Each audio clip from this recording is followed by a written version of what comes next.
Kek TV KPM. Okey, tadi soalan struktur kita dah selesai. Sekarang ni kita masuk kepada soalan esei bahagian B kertas 2. Dan untuk bahagian B kertas 2 kita ada beberapa soalan yang kita tawarkan kepada calon SPM. Dan hanya 3 soalan sahaja yang boleh dijawab, yang akan dikira sebagai markah lah.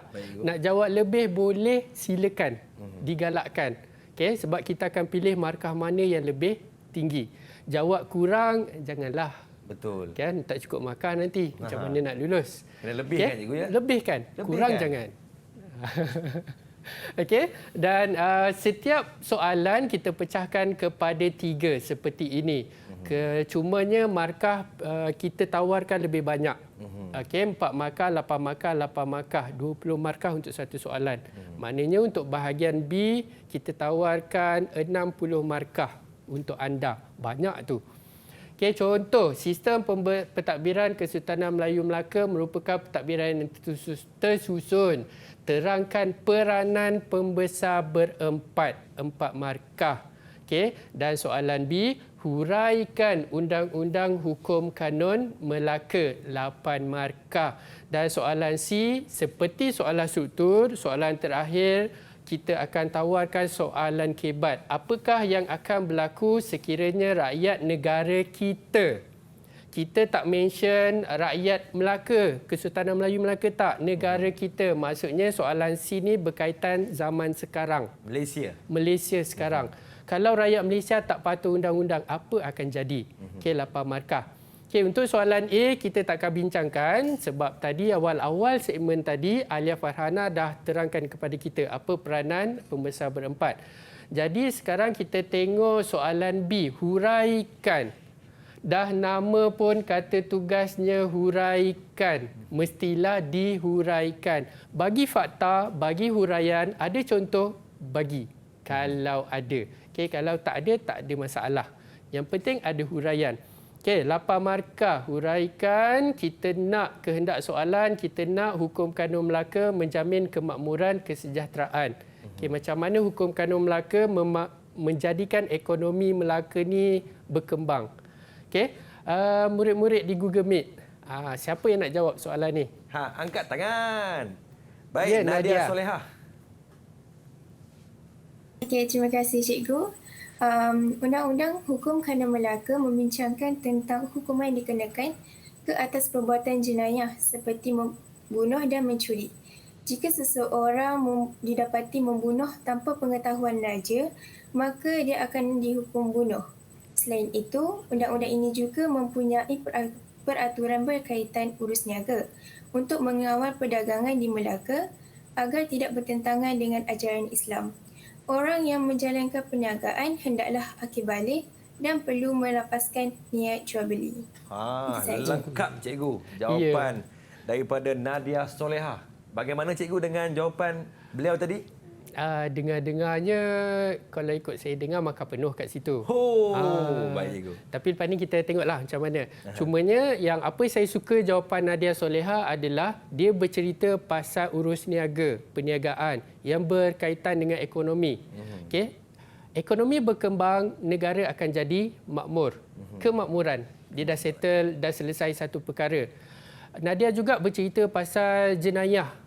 Okey, kalau buat jenayah apa hukuman dia? Kesejahteraan. Okey, kita tengok markah dia berapa.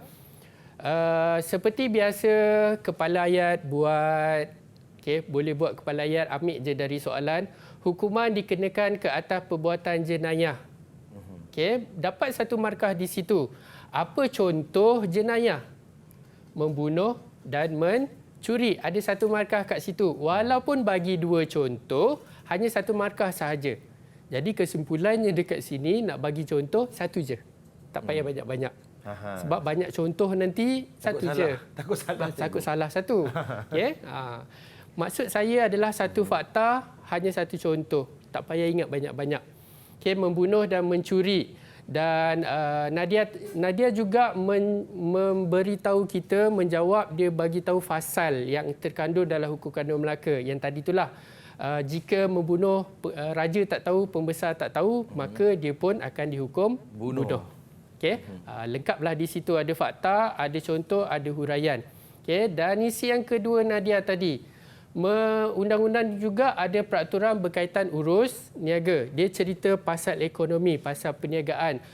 Untuk apa urus niaga itu dibuat? Kawal perdagangan di Melaka. Okay. Kenapa kena kawal? Kalau kita tak kawal, peniaga-peniaga di Melaka akan urus niaga dia akan bertentangan dengan ajaran Islam. Sebab Kesultanan Melayu Melaka amat menekankan ajaran Islam. Apa yang ditekankan tadi, iaitu amalan riba. Okay, kalau tambah lagi satu amalan riba pun boleh dapat markah satu lagi dekat situ. Okay, dan huraian dia tambah lagi, yang menjalankan perniagaan mesti akhir balik, lafaz niat jual, beli. Okay, ini maknanya tadi dah ada 3, urus niaga 4, perdagangan 5, tidak bertentangan 6, akil balik 7, lafaz niat jual beli ada 8. Maknanya lengkap 8 markah. Okey. Okey, itu soalan B. Soalan C. Inilah tadi, kalau kita tak patuh undang-undang, apa akan jadi kepada negara kita? Okay, sekarang ini, sebab kebanyakan calon SPM ni Fizi, dia tak baca betul-betul. Diingatkan, kalau rakyat Melaka tak patuh undang-undang Melaka, apa jadi? Tapi sebenarnya ini macam soalan bahasa Melayu sahaja. Kita baca sebagai soalan bahasa Melayu. Apa yang akan berlaku? Ini soalan kebat, cikgu. Soalan kebat. Pada pendapat. Pendapat masing-masing. Okay, nyatakan pendapat awak. Itu kata tugas. Apa yang akan berlaku jika itu adalah kehendak soalan kalau kita tak patuh. Okey, siapa boleh bantu saya? Siapa nak jawab? Siapa nak jawab? Angkat tangan. Baik, Kamarul yang angkat dulu. Kamarul, silakan Marul. Baik, terima kasih cikgu atas soalan yang dilemparkan. Pada pendapat saya, sekiranya rakyat tidak mematuhi undang-undang, akan berlakunya huru-hara dalam negara. Jenayah yang dilakukan oleh rakyat akan semakin berleluasa seperti kecurian dan pembunuhan. Selain itu, keamanan dan keharmonian negara yang tergugat.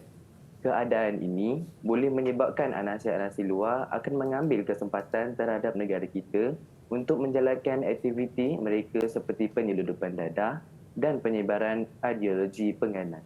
Itu sahaja cikgu. Terima kasih. Abang betul-betul teruja lah bila mendengar jawapan daripada Kamarul ni, cikgu. Ideologi pengganas tu yang ayat bombastik yang tinggi tu. Sangat tinggi. Syabas Kamarul, syabas. Okey, terima kasih Kamarul. Seperti biasa nak jawab soalan esei bahagian B ini, mulakanlah dengan kepala ayat. Ambil sahaja dari soalan mudah. Okey.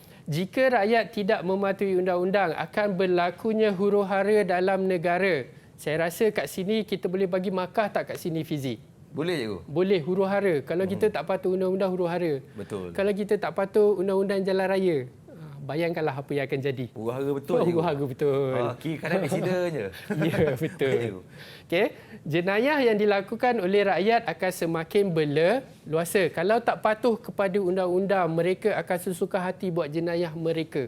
Okey, kalau tak patuh undang-undang. Dan Kamarul juga bagi kita apa contoh jenayah itu, kecurian, pembunuhan. Yang seperti selalu kita lihat dalam berita-berita surat khabar itulah. Betul, ada lagi contoh-contoh yang lain. Okey, huru-hara 1 markah, berleluasa 1 markah, bagi contoh 1 markah. Kat sini ada 3 markah. Okey, selain itu, kalau kita tak patuh undang-undang, keamanan akan tergugat. Kalau dah asyik buat jenayahnya, nak aman ke? Memang tak. Memang taklah kan. Okey, keamanan, keharmonian tergugat. Kalau keamanan negara kita tergugat, anasir luar akan ambil kesempatan. Okay. Belajar daripada sejarah macam mana Kesultanan Melayu Melaka boleh jatuh. Okay. Sebab negara Kesultanan Melayu Melaka kucak-kacir ketika itu. Sebab itu anasir luar boleh masuk campur. Okay. Oleh itu, jagalah kita punya negara. Betul. Cikgu. Janganlah bagi orang luar masuk. Okay. Dengar tu kawan-kawan. Dengar tu. Okey, anasir luar masuk untuk apa? Untuk buat aktiviti-aktiviti mereka. Bukan aktiviti yang baik, tapi aktiviti seperti Kamaru kata tadi, penyeludupan dadah. Okey, kita tengah huru-hara. Kita tengah bergaduh. Senang orang luar nak masuk seludup dadah. Sebab kita punya pihak berkuasa tengah uruskan yang huru-hara ni tadi. Betul. Okay, penyeludupan dadah dan juga ideologi pengganas. Tadi 3 markah. Aman 1 markah, 4 kesempatan, 5 aktiviti, 6 penyeludupan dadah, 7 penyebaran ideologi, 8. Okay. Kalau nak terangkan berkaitan penyeludupan dadah pun boleh. Okay. Kenapa kita tak nak dadah ni diseludup masuk? Didik TV KPM